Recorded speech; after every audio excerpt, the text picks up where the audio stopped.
Rap Gang Malaysia, Indonesia, Singapura, Brunei. Assalamualaikum, it's your boy Kimis Verto and welcome back to my channel yang semestinya hanya kemurah berkenaan dengan One Piece. Rocks belum mati dan dia dikatakan masih hidup dan immortal. Ini luar biasa guys. Jadi aku ada jumpa satu teori yang aku jumpa dekat TikTok yang mengatakan Rock adalah immortal dan masih hidup sehingga ke hari ini.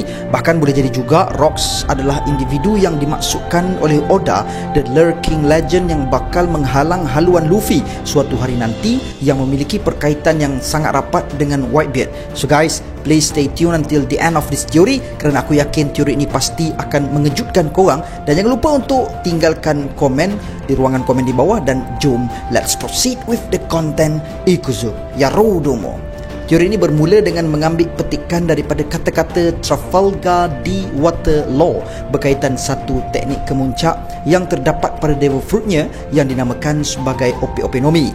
Law mengatakan bahawa the perennial youth surgery atau pembedahan abadi mampu untuk memberikan seseorang eternal life atau kehidupan abadi, namun ia juga memiliki harga. Harganya adalah pengguna itu sendiri akan mati.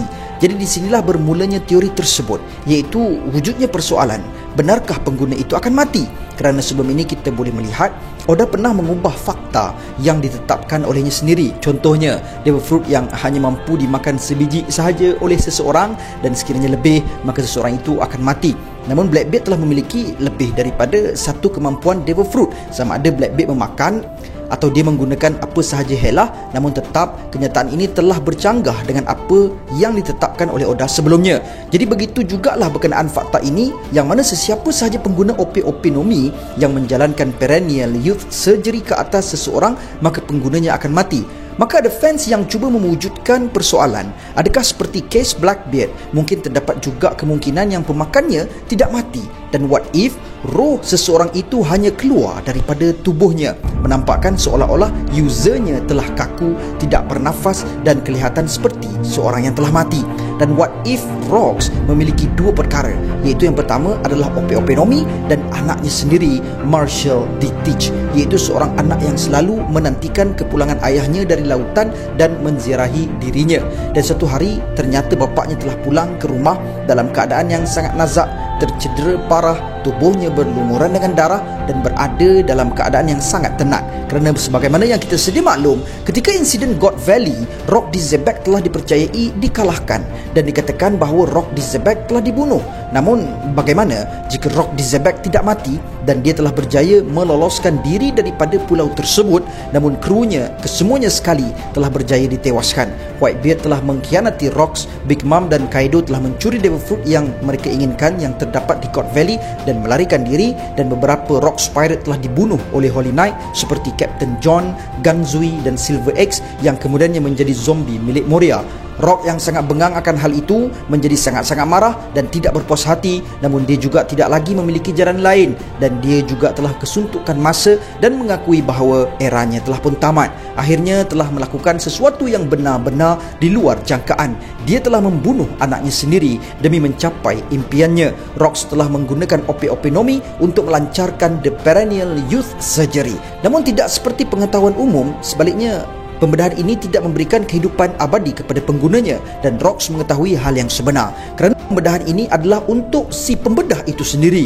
Jadi Rocks telah mengambil jantungnya dan meletakkan jantungnya sendiri ke dalam tubuh anaknya, dan akhirnya tubuhnya telah rebah dan tidak lagi bernyawa. Manakala Marshall D. Teach yang kemudiannya dikenali sebagai Blackbeard, setiap kali dia tidur, dia telah membangunkan Rocks, dan dengan ini Rocks telah membeli untuk dirinya sendiri era yang baru. Dan disebabkan itulah hal ini menjadi logik, iaitu ketika Bucky dan Shanks menceritakan berkenaan Blackbeard yang langsung tidak tidur. Dan disebabkan ini jugalah dunia mendakwa bahawa pembedahan immortality itu akan mengorbankan nyawa penggunanya. Namun sebenarnya ia adalah prosedur untuk hijack tubuh orang lain. Perkara yang sebenarnya mereka korbankan bukanlah nyawa mereka sendiri, namun Devil Fruit milik mereka dan tubuh asal mereka. Dan kalau kita tengok dengan teliti, bentuk Ope-Ope-Nomi itu sendiri berbentuk hati.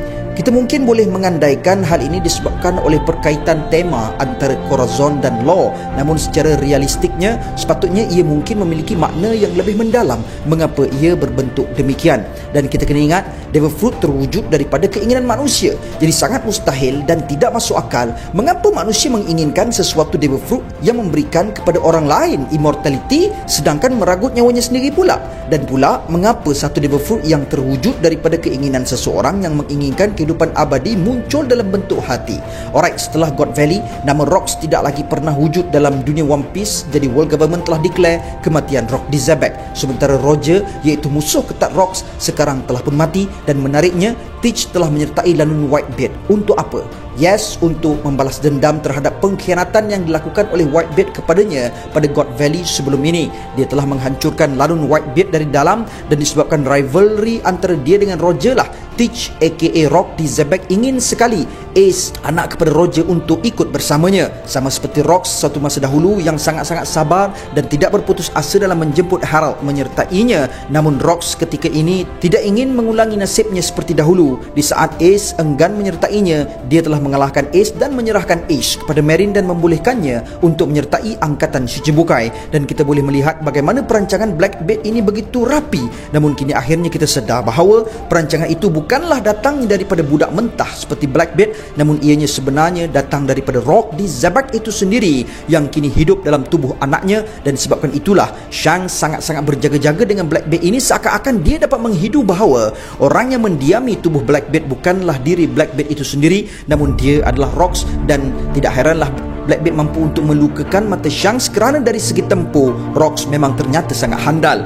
Rox adalah insan yang memiliki dua jantung, dua roh dalam satu tubuh, dan disebabkan itulah dia mampu untuk memiliki dua devil fruit. Dan aku sangat-sangat yakin dengan teori ini kerana yes, Odadisme, satu ungkapan yang aku keluarkan bertahun-tahun dahulu, iaitu sesuatu yang disampaikan oleh Oda nampaknya terkait, namun akhirnya dia ubah di saat kita percaya yang suatu perkara itu pasti akan berlaku. Contohnya, Blackbeard kini memiliki dua devil fruit daripada dua keluarga, iaitu Paramecia dan Logia. Jadi kita menyangka mungkin Blackbeard akan memiliki devil fruit ketiga dari keluarga Zoan pula. Namun pada aku, Blackbeard hanya mampu untuk memiliki dua devil fruit sahaja kerana dia hanya memiliki dua soul, dua roh sahaja, iaitu berbalik kepada fakta asal yang dikeluarkan oleh Oda sendiri. Dan kita kena ingat dulu dalam Jaya Arc, Marshall D. Teach pernah berjumpa dengan seorang budak ketika dia memakan sejenis pie, dan pendapat mereka berdua sangat bercanggah. Blackbeard sangat menyukai pie tersebut, namun budak itu membenci pie tersebut. Namun Rox sepertinya dapat merasakan sesuatu yang lain tentang budak itu. Kemudian di luar bar tersebut, Teach telah menutup rapat matanya dan membukanya untuk Rox, dan Rox berkata, "A man's dream never ends." Inilah momen yang sangat-sangat membuatkan teori ini seakan-akan menemui kebenarannya. So guys, what do you think about this theory? Please leave your thought di ruangan komen dekat bawah. Aku nak tahu juga pendapat korang, apa yang korang rasakan daripada teori ini. So I guess that's all I have untuk perkongsi kita pada kali ini. See you guys in the next content, in the next theory. And until then my gang, there is no God except Allah. Assalamualaikum warahmatullahi. Kami bangga, kisah hebat buat semua. Teruskan langkah, tiada henti. Kami setia mengikuti.